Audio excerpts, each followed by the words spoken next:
സംസ്ഥാനത്ത് വൈദ്യുതി അപകടങ്ങളും മരണങ്ങളും ഒക്കെ വർദ്ധിക്കുമ്പോഴും അത് തടയാൻ മതിയായ ജീവനക്കാരില്ല KSEBയിൽ എന്നതാണ് ആ മേഖലയിൽ വർക്ക് ചെയ്യുന്നവരുടെ ഒക്കെ ആക്ഷേപം. തസ്തികയിൽ 200ഓളം ഒഴിവുകൾ ഉണ്ടായിട്ടും 2022 KSEB അസിസ്റ്റന്റ് എഞ്ചിനീയർ റാങ്ക് ലിസ്റ്റിലെ നിയമ നടപടികൾ വൈകുകയാണ് എന്ന് ഉദ്യോഗാർത്ഥികൾ പറയുന്നു. ജീവനക്കാരുടെ കുറവ് കാരണം ദൈനംദിന പ്രവർത്തനങ്ങളെ അത് ബാധിക്കുകയാണ് എന്ന് കാണിച്ച് KSEB എഞ്ചിനീയേഴ്സ് അസോസിയേഷൻ വൈദ്യുതി മന്ത്രിക്ക് കത്തയച്ചിട്ടും നടപടി ഉണ്ടായില്ല. സർക്കാർ കാണിക്കുന്നത് കടുത്ത അനീതിയാണെന്നും ജീവിതം തന്നെ ഇരുട്ടിലാണെന്നും ഉദ്യോഗാർത്ഥികൾ പറയുന്നു. മനുഷ്യരെ ഇരുട്ടിലാക്കുന്ന, മനുഷ്യന്റെ ജീവൻ എടുക്കുന്ന ഉദ്യോഗസ്ഥ ക്ഷാമം എത്ര നാൾ നമ്മൾ സഹിക്കും? പറഞ്ഞു വരുന്നത് KSEBയെ കുറിച്ചാണ്. പെരുമഴക്കാലത്തും അവർക്ക് പഴയ പല്ലവി തന്നെയാണ്, ആളില്ല.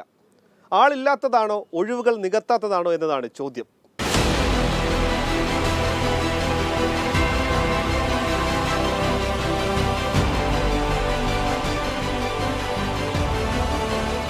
ഏറ്റവും ഒടുവിലായി 2022 KSEB അസിസ്റ്റന്റ് എഞ്ചിനീയർ റാങ്ക് ലിസ്റ്റിൽ നിന്ന് ചുരുക്കം പേർക്ക് മാത്രമാണ് PSC നിയമനം നൽകിയത്. 227 പേർ മാത്രമാണ് അഡ്വൈസ് മെമ്മോ ലഭിച്ച് ജോലിയിൽ പ്രവേശിച്ചത്. പിന്നീട് ഒഴിവുകൾ ഉണ്ടായിട്ടും PSC അത് നികത്തിയിട്ടില്ല എന്ന് നിയമസഭാ രേഖകൾ തന്നെ പറയുന്നു.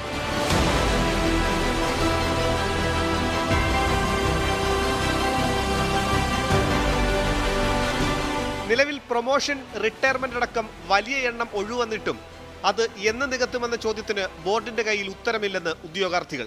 വേക്കൻസികൾ എന്ന് റിപ്പോർട്ട് ചെയ്യുമെന്നുള്ള ചോദ്യങ്ങൾക്കും വിവരാവകാശ നിയമങ്ങൾക്കും യാതൊരുവിധ വാല്യൂം തരാതെയാണ് ബോർഡിന്റെ സൈഡിൽ നിന്നും ഇതുവരെ ഉണ്ടായ തീരുമാനം. തുടർന്ന് വരുന്ന വൈദ്യുതി അപകടങ്ങളും സെക്ഷനുകളിൽ മതിയായ വിധം ഓഫീസേഴ്സ് ഇല്ലാത്തതും എന്തുകൊണ്ടാണെന്നുള്ള ഉത്തരങ്ങൾക്ക് വളരെ വ്യക്തമാണ്. ഡയറക്റ്റ് കോട്ടയിൽ PSC എഴുതി കയറിയ ഉദ്യോഗാർത്ഥികളിൽ നിന്നുള്ള ഇത്രയും വലിയ ഒരു ഹ്യൂജ് വേക്കൻസീസ് ഇപ്പോൾ തന്നെ നിലവിലുള്ളത്. വിവരാവകാശത്തിലൂടെ ചോദിച്ചാലും എത്ര ഒഴിവുകളുണ്ടെന്ന് വ്യക്തമാക്കില്ല. മന്ത്രിയുടെ ഓഫീസുമായി ബന്ധപ്പെട്ടിട്ടും ഒഴിവുകളുടെ കാര്യത്തിലോ അത് നികത്തുന്ന കാര്യത്തിലോ വ്യക്തമായ മറുപടി ലഭിക്കുന്നില്ലെന്ന് ഉദ്യോഗാർത്ഥികൾ. 2025 ഓഗസ്റ്റിലെ ലാസ്റ്റ് RT പ്രകാരം പറഞ്ഞ വേക്കൻസി എന്ന് പറയുന്നത് 100 എന്നുള്ളത് 170 ആയിട്ടുണ്ട്. അതായത് ബോർഡിൻ്റെ ഭാഗത്തു നിന്നും കൃത്യമായി എത്ര ഒഴിവുകളുണ്ട് എന്ന് നമുക്ക് കൃത്യമായ ഒരു മറുപടി ബോർഡ് തരുന്നില്ല. 2022 KSEB അസിസ്റ്റന്റ് എഞ്ചിനീയർ റാങ്ക് ലിസ്റ്റിൽ നിന്ന് ഇപ്പോൾ നിയമനത്തിന് വേണ്ടി കാത്തിരിക്കുന്ന ഉദ്യോഗാർത്ഥികൾ ഇനിയൊരു ടെക്നിക്കൽ എക്സാം എഴുതാൻ പ്രായപരിധി കൊണ്ട് കഴിയാത്തവരാണ്. ബോർഡും സർക്കാരും കാണിക്കുന്നത് കടുത്ത അനീതിയാണെന്നും ഇവർ പറയുന്നു.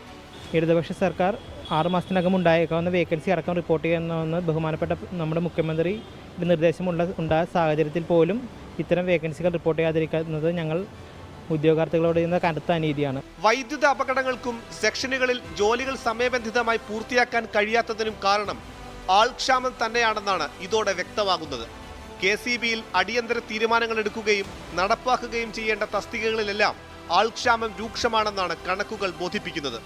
അടിയന്തരമായി 2022 KSEB അസിസ്റ്റന്റ് എഞ്ചിനീയർ റാങ്ക് പട്ടികയിലടക്കം നിയമനങ്ങൾ പൂർത്തിയാക്കാൻ സർക്കാർ തയ്യാറാകണം. അല്ലെങ്കിൽ ഉദ്യോഗാർത്ഥികളുടേത് മാത്രമല്ല, ജനങ്ങളുടെ ജീവിതവും ഇരുട്ടിലാകും.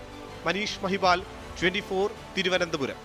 ലോകത്തെവിടെയായാലും ഏത് സമയത്തും 24 വാർത്തകളും ഓഗ്മെന്റഡ് റിയാലിറ്റി പാക്കേജുകളും എക്സ്പ്ലെയിനറുകളും വിശദമായി കാണാൻ ഞങ്ങളുടെ YouTube ചാനൽ നിങ്ങൾക്ക് സബ്സ്ക്രൈബ് ചെയ്യാം.